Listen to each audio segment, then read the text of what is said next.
Coke, Diète et Mentos. Ici Yannick Bergeron, créateur des expériences pour le magazine Les Débrouillards. Aujourd'hui, je te montre comment faire une expérience simple pour pouvoir faire ce grand classique de la chimie.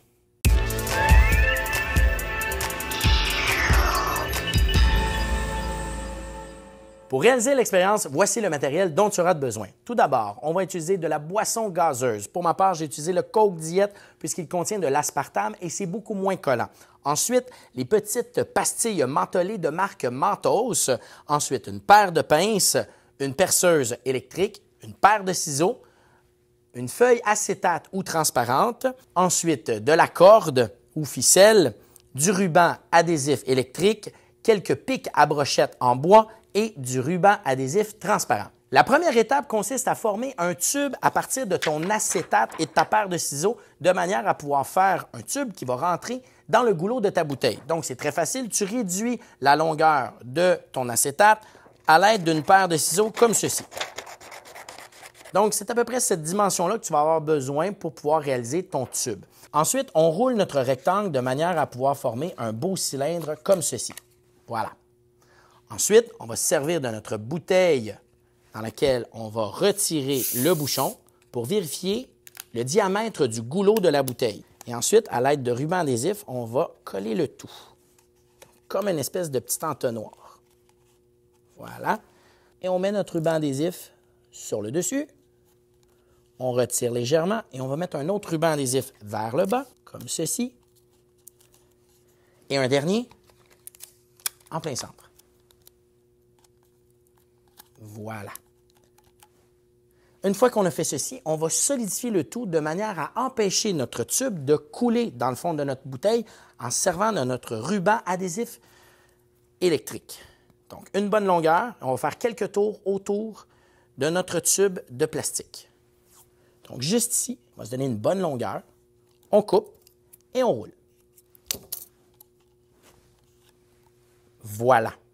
À partir de ce moment-ci, on va aller percer un trou complètement à travers notre ruban adhésif électrique de manière à pouvoir y insérer la fameuse baguette de bois qui va empêcher nos bonbons de tomber juste avant de tirer la corde.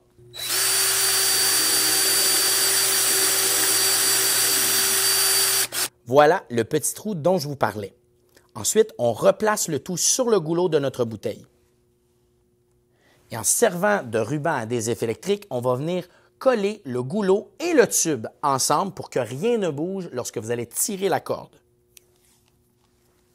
Maintenant, on va se servir de notre baguette de bois pour l'insérer directement dans notre petit trou pour voir si le trou était assez gros et que j'ai utilisé la bonne mèche avec ma perceuse. Voilà, c'est parfait. Mais c'est beaucoup trop long.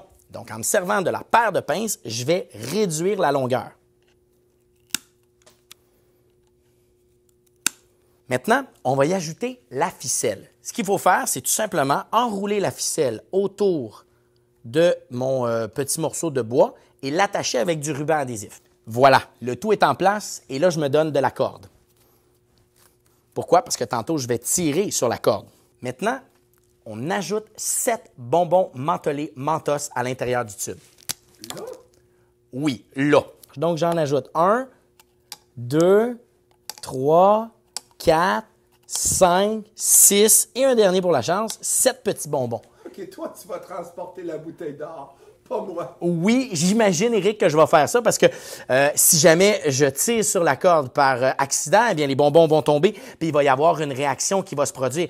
En réalité, pour la plupart des gens, ils ne savent pas que ça s'appelle une réaction physique et non pas une réaction chimique. C'est pas les produits chimiques qui sont dans le bonbon qui créent la réaction d'effervescence. Ce sont les petits trous qui sont directement dans les bonbons Mentos. Chaque petit bonbon contient des interstices, des minuscules petits trous qu'on appelle, nous, en chimie, un centre de nucléation. Ça veut dire, qu'est-ce qui se passe? Là, Éric va me dire, je comprends pas, Yannick. C'est super... C'est super facile. Alors, quand le bonbon tombe dans la liqueur, elle, ou la boisson gazeuse, a du gaz carbonique à l'intérieur. Mais Le bonbon, lui, il a une plus grande affinité que l'eau elle-même. Donc, le gaz va se diriger vers le bonbon au lieu de rester dans son liquide, ce qui va faire littéralement sortir le gaz du liquide et c'est ça qui va créer l'effervescence. C'est juste à cause des petits trous qui sont là-dedans. On pourrait recommencer cette expérience-là avec n'importe quelle sorte de bonbons qui ont des petits trous, comme les Surts ou bien encore du sucre, en autant qu'on ait des petits trous. Et là, ce qu'on va faire, Eric, on va aller se diriger à l'extérieur pour pouvoir tirer sur la corde et voir ce que ça va faire, OK?